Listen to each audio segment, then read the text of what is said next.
টগবগে এক কিশোর, নাম আনাস। দশম শ্রেণীর ছাত্র ছিল সে।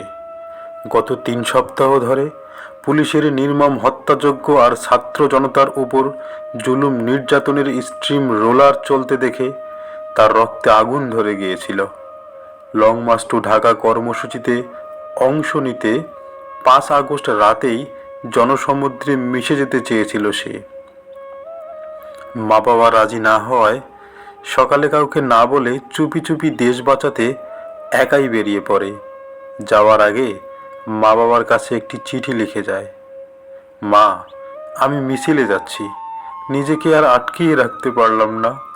সরি আব্বুজান, তোমার কথা অমান্য করেই বের হলাম। স্বার্থপরের মতো ঘরে বসে থাকতে পারলাম না।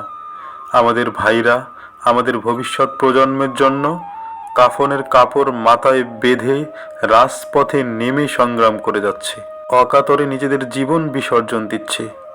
একটি প্রতিবন্ধী কিশোর, 7 বছরের বাচ্চা, ল্যাংড়া মানুষ যদি সংগ্রামে নামতে পারে, তাহলে আমি কেন বসে থাকবো ঘরে?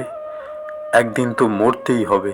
তাই মৃত্যু ভয় করে স্বার্থপরের মতো ঘরে বসে না থেকে সংগ্রামে নেমে গুলি খেয়ে বীরের মতো মৃত্যু অধিক শ্রেষ্ঠ।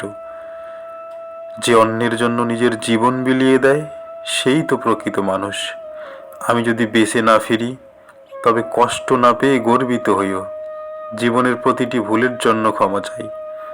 অদম্য স্পৃহা নিয়ে আনাস রওনা হয়েছিল শহীদ মিনারের উদ্দেশ্যে। সেখানেই লং মার্চ করে গণজমায়েত হওয়ার কথা, কিন্তু রাজধানীর চানখারপুল পর্যন্ত পৌঁছাতেই পুলিশের গুলিতে লুটিয়ে পড়ে আনাস। ঘর থেকে বের হওয়ার সময় আরবিতে আল্লাহ লেখা একটি নেম প্লেট বুক পকেটে রেখেছিল আনাস। মহান রবের নাম ছিল তার সাহসের প্রতীক, কারণ তিনি আল আদলু বা সর্বাধিক ন্যায়পরায়ণ। তিনি জালিমদের বিনাশকারী এবং মাজলুমদের সাহায্যকারী। বুক পকেটের পাশ দিয়ে চলে যাওয়া একটি বুলেট আনাসের এফোর ওফোর করে দিয়েছিল। আল্লাহর নাম লেখা নেমপ্লেটটি হয়ে উঠেছিল রক্তে রঞ্জিত। ছাত্র জনতার আন্দোলনে দ্বিতীয় স্বাধীনতা অর্জনের মাত্র কয়েক ঘন্টা আগে গুলিবিদ্ধ হয়ে প্রাণ হারায় আনাস। নাম লেখায় শহীদদের তালিকাতে। টেবিলে শেষ চিঠি রেখে গেলেও খাতার ভিতর আরও 5 পৃষ্ঠা লিখে গিয়েছিল আনাস।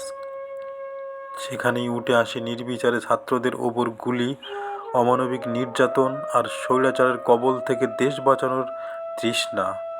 সেই সাথে অন্যায়ের কাছে মাথা না নোয়াবার দৃঢ় প্রত্যয়। আনাস, তুমি ভালো থেকো ভাই। মহান আল্লাহ তাআলা তোমাকে জান্নাতের সবুজ পাখি হিসেবে কবুল করুক। আমিন।